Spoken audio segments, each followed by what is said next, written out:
Now, as we have discussed everything about phrases, let's go forward to talk about clauses. A clause is a group of words that stands as a part of a sentence, which has both a subject and a predicate, and it functions independently or dependently as a complete thought, which means it may or may not be able to stand alone as a complete sentence. Clauses are often used to form longer complex sentences. To explain this, let's look at this example. In the sentence, mice eat cheese, this sentence typically expresses an ideal formation of sentences in English, and it includes the subject, the verb, or the predicate, and the object. So we can confidently call it a sentence or an independent clause. But if we add a conjunction at the beginning of it, like although mice eat cheese, it will lose its completion as a whole thought. And then we can fix that by connecting it with another clause, like they also enjoy other foods. We can conjoin two independent clauses together by using any type of conjunction. For example, I like Megan and she likes me. Here we use and also, we can conjoin an independent clause to a dependent clause. For example, we had to read the book twice because it was so confusing. And here we used because. Notice that when we write the conjunction at the beginning of the sentence, we should separate the dependent clause from the independent one by a comma. There are four types of clauses commonly used in English grammar. The first one is the main clause or the independent clause. This one includes a subject and a verb, so it can stand alone as a complete sentence. It may also be combined with a dependent clause, as we said before, to provide additional information. Examples: number one, I'm allergic to peanuts. Number two, she gave me a book. The second type is the subordinate or the dependent clause. It works as a secondary clause which is connected to the main clause with a subordinate conjunction, like because, as, while, or with a coordinating conjunction, like or, but, and. And sometimes it may be connected to the main clause by using the connecting pronouns. Examples: number one, he fell because he was tripped. Number two, since I am allergic to peanuts, I avoid eating any foods that contain them. And again, we are reminding with that the subordinate or the dependent clause could be standing alone as a main clause when it is without a conjunction. But when it occurs associated with a type of conjunctions, it becomes incomplete in its meaning, which needs a combination between it and an independent clause. But what are conjunctions? Let's go deeply in talking about them. A conjunction is a part of speech that connects words, phrases, or clauses.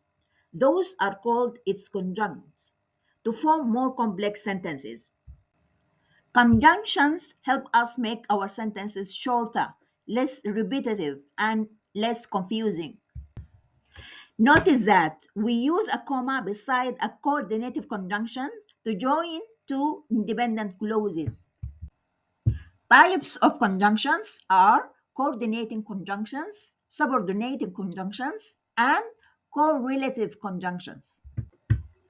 A connecting or relative pronoun, however, is a word that introduces a dependent or relative clause and connects it with an independent clause. A clause beginning with a relative pronoun is poised to answer questions such as which one, how many, what kind, who, whom, etc.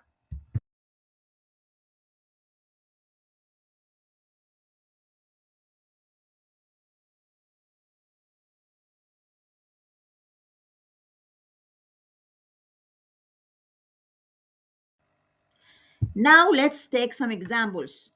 First, for connecting pronouns. Number one, the teacher who inspired me to learn English is retiring. Two, the artist who we met yesterday is very talented. Three, I spoke to the student whose project won the award. Four, the book which you recommended was fascinating. Five, this is the movie that I told you about. Secondly, sentences with subordinating conjunctions. Number one, although it was raining, we decided to go for a walk. Two, she was late because she missed the bus. Three, since it was a holiday, the office was closed. Four, I won't go until you come with me. Five, while I enjoy classical music, I prefer jazz. Six, if it rains, we will stay indoors. Seven, as I was leaving, the phone rang. Eight, though he was tired, he finished the project.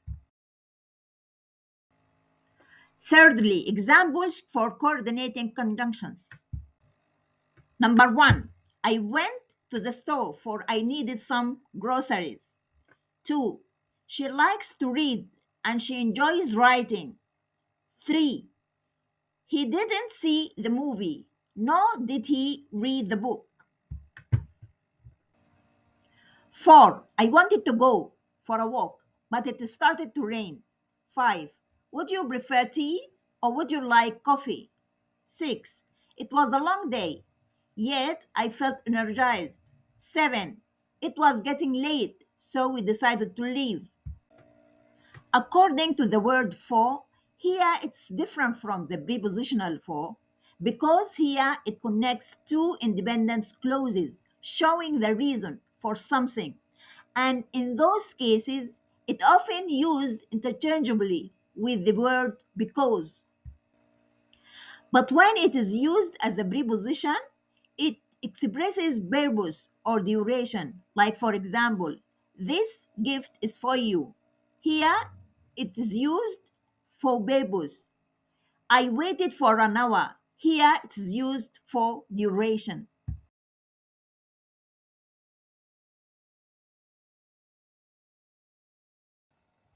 Now we are going to talk about the third type of clauses, which is the adjective clause. An adjective clause is a dependent clause that contains a subject and a verb. It attaches to the main clause using a relative pronoun, such as who, whom, whose, or which, to modify a noun. For example, the clothes that she bought in the sentence, the cake that she bought was delicious, modifies the noun cake. And another example, the people who live next door are good neighbors. The last type that we want to explain is the noun clause, which defined as a clause that replaces a single noun.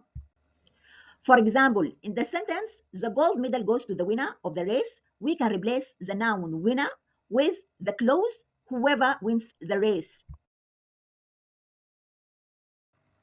Now, more examples about how we build up sentences by joining different types of clauses together. Number one, I don't like December because it is always too cold. Two, John wanted to eat Cincinnati chili, so he did.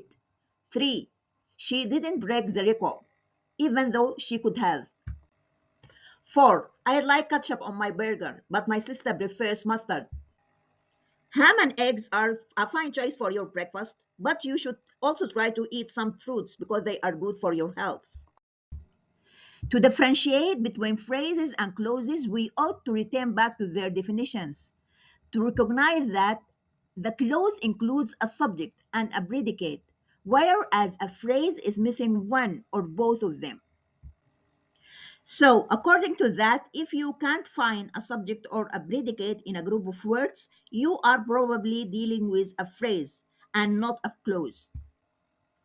This will be as clear as a day if we go for a sentence analysis. In number one, 10 sleepy sheep.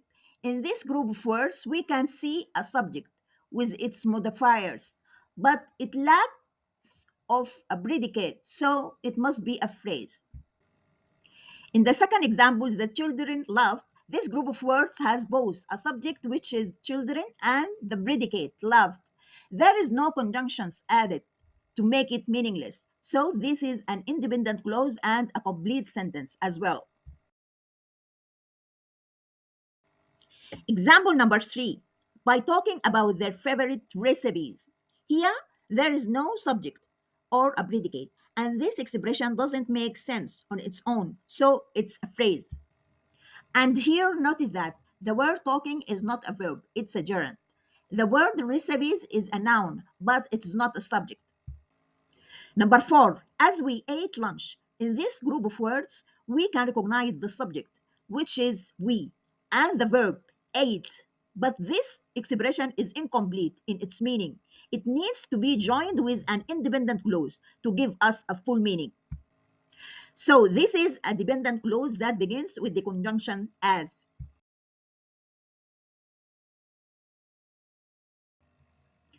Now, it's important to mention that there is no fundamental difference between this sentence and an independent clause.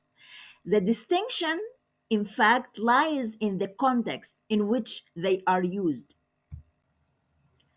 For example, the sentence cats meow, we can regard it as a complete sentence when it comes alone like this. But when it comes conjoined with another independent clause like cats meow and dogs bark, here it is certainly regarded as an independent clause. At this point, we have addressed many of the ambiguities surrounding phrases and clauses. But before we conclude our discussion on sentence classification, we ought to talk about the sentence fragments as well. So I hope you are looking forward to my becoming video. Goodbye for now.